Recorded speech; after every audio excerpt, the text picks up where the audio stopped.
बिल्कुल साफ तौर पे यहाँ पे हलचल तेज हो गई है ईडी के गेट के बाहर और कुछ ही देर के बाद ये कहा जा रहा है कि कुछ ही देर के बाद यहाँ पर ईडी की टीम हेमंत सोरेन को कोर्ट में पेश करने के लिए निकलेगी। साफ तौर पे गाड़ियाँ निकल रही है। अब देखने वाली बात होगी क्या इन गाड़ियों में हेमंत सोरेन है कि नहीं है। गाड़ियाँ निकली हैं और साफ तौर पे एक गाड़ी निकली है और गाड़ी में ईडी के अधिकारी हैं।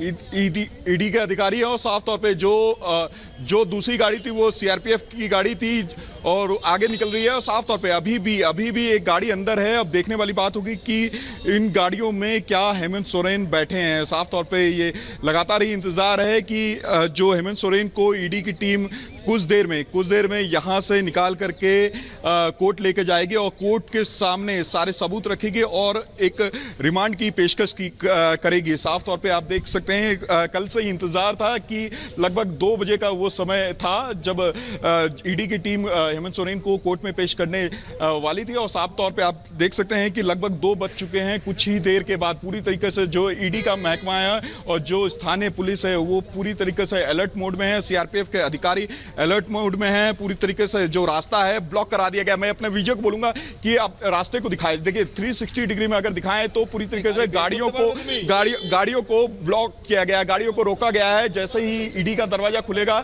गाड़ियां यहां से निकलेगी। उनको रास्ते में किसी तरीके से दुविधा ना हो, कोई भी ट्रैफिक जाम ना हो, उसको ध्यान में रखते हुए पूरे रास्ते को क्लियर किया गया है। सीधा जो ईडी की गाड़ी है वो सीधे जा करके कोर्ट में ही रुकेगी, कोर्ट परिसर में ही रुकेगी। आप अंदाजा लगा सकते हैं पूरी तरीके से जो महकमा है वो अलर्ट मोड पे है। और आपने ये भी देखा होगा कल लगभग बिल्कुल तस्वीरें अब लोमस यहां पर देख रहे हैं आखिर कैसे सुरक्षा व्यवस्था पूरी तरीके से चाक चौबंद की गई है और जो पूरा रास्ता है वहां पर सुरक्षा देखने को मिल रही है। कितनी देर में जो है निकल सकते हैं हेमंत सोरेन, ये रास्ता आखिर कितनी दूरी का जो है होगा? लगभग 150 स्थलों पर स्टैटिक डिप्लॉयमेंट है। इसके अलावा हमारी पेट्रोलिंग पार्टी घूम रही है और सभी कुछ शांतिपूर्ण है। सर पंथ समर्थक कहीं सड़कों पे उतरे हैं, ऐसे पंथ उन्होंने वापस लिया है? नहीं, ऐसा कोई स्थान जो अभी चिन्हित नहीं हुआ जहाँ पर लोग जो है पंथ समर्थक उतरे हैं और विधि व्यवस्था की स्थिति बिल्कुल सामान्य है। कितना डिप्लॉयमेंट वगैरह कितना है? मोर देन 17-18 पुलिस फोर्स और 2000 टोटल ऑफिसर से मिलाकर करेंगे तो 2000।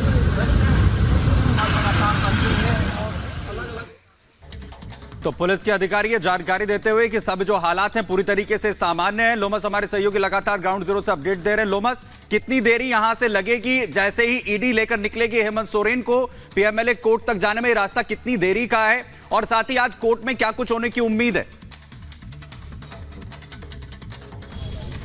देखिए सुमित, आपको बता दूं कि जब ईडी हेमंत सोरेन को कोर्ट में ले जाएगी लगभग ये अनुमान लगा सकते हैं कि 7 से 8 किलोमीटर का ये। And therefore we have spoofed up the law and order and various other security arrangements. Police forces and magistrates have been deployed at more than 150 locations across the district, and section 144 restrictive orders have been promulgated in the municipal area. We have made arrangements for drop gates and barriers at all the entry points into the Ranchi district so that unnecessary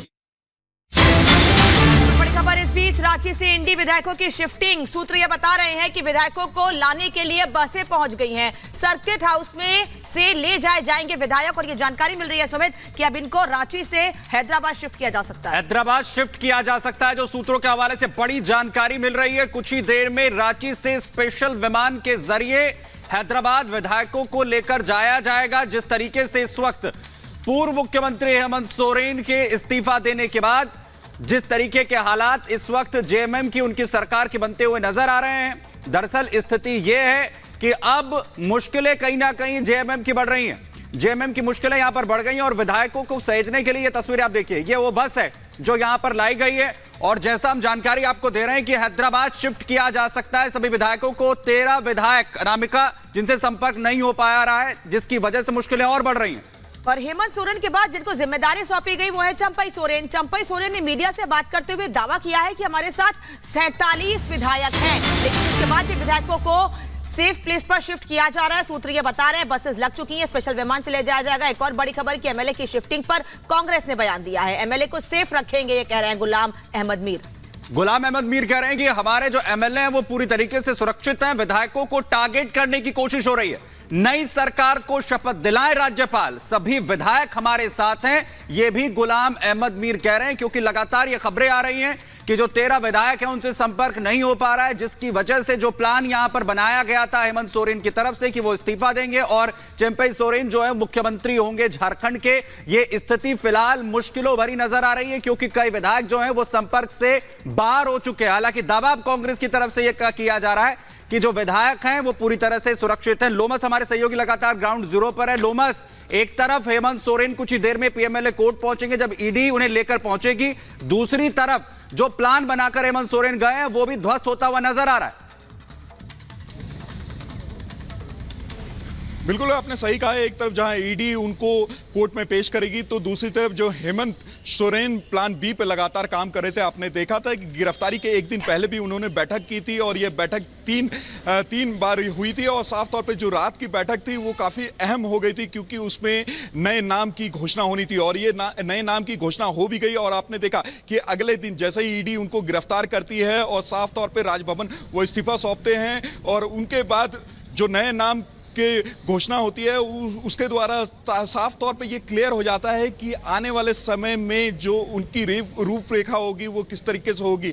हालांकि ये भी देखा जा रहा था जब कल्पना सोरेन का नाम सामने आया था तो कई लोग पूरी तरीके से निराश थे और साफ तौर पे ये कहा जा रहा था कि इस पूरी पार्टी में फूट हो चुकी है। और साफ तौर पे आपने ये भी देखा कि 13 विधायक अभी भी लापता है, गायब है, उनसे किसी प्रकार का संपर्क नहीं किया जा रहा है। और साफ तौर पे ये भी आप देख सकते हैं कि जो दो बस है वो भी अब गेस्ट हाउस पहुंच चुके हैं, जहां पे अभी जो 35 विधायक ठहरे हुए हैं वो वहां मौजूद है। और साफ तौर पे कुछ ही देर के बाद ये कहा जा रहा है कि प्लान बी को लेकर के जो विधायक की शिफ्टिंग भी वहां से करनी शुरू हो जाएगी। साफ तौर पे जहां ईडी अभी कुछ देर के बाद इन्हें कोर्ट में पेश करेगी तो दूसरी तरफ विधायक को भी शिफ्ट करने का काम वहां शुरू हो जाएगा। और साफ तौर पे आप देख सकते हैं तस्वीर यहां पर जो ईडी ऑफिस के बाहर पूरी तरीके से जो सीआरपीएफ का एक बल है वो भी तैनात है और जो तमाम पुलिस के दूसरे जो कर्मी हैं वो भी तैनात है। ठीक है लोमस, तब हमें लगातार तस्वीर वहां से दिखा रहे हैं, सुरक्षा कड़ी कर दी गई, अधिकारी भी कह रहे हैं सुरक्षा कड़ी कर दी गई। एक और बड़ी खबर इस बीच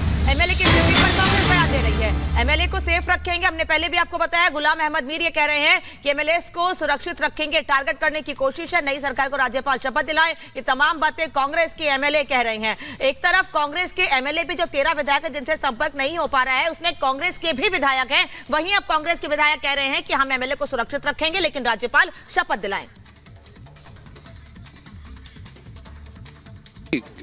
कांग्रेस ही नहीं, कई सारे ऐसे एमएलएज हैं जो सॉफ्ट टारगेट हो सकते हैं इस, क्योंकि अगर गवर्नर साहब रात को फैसला ले लिए होते, नए मुख्यमंत्री को ओथ दिला लेते,